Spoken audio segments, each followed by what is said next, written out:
मुल्क भर की तरह सियालकोट में भी आशुरा का दिन इंतहाई सख्त सिक्योरिटी के दौरान अकीदत व एहतराम से मनाया गया। जोया न्यूज़ नेटवर्क प्लस को तर्जुमान सियालकोट पुलिस से हासिल होने वाली तफसीलात के मुताबिक ज़िला भर में 10 मुहर्रम उल हराम के सिलसिले में 87 जुलूस और 77 मजालिस का इनेकाद हुआ। शुरका के जानो माल की हिफाजत और सिक्योरिटी के लिए 3000 से ज़ायद पुलिस अफसरान और अहलकार फ़राइज़ सरअंजाम दे रहे थे।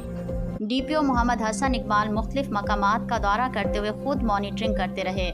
हर किस्म की शरपसंदी और नागहानी सूरत हाल से निमटने के लिए पुलिस को रेंजर्स की मदद भी हासिल रही। DPO ऑफिस में कायम मरकजी कंट्रोल रूम से लम्हा बलम्हा सूरत हाल को मॉनिटर किया जाता रहा।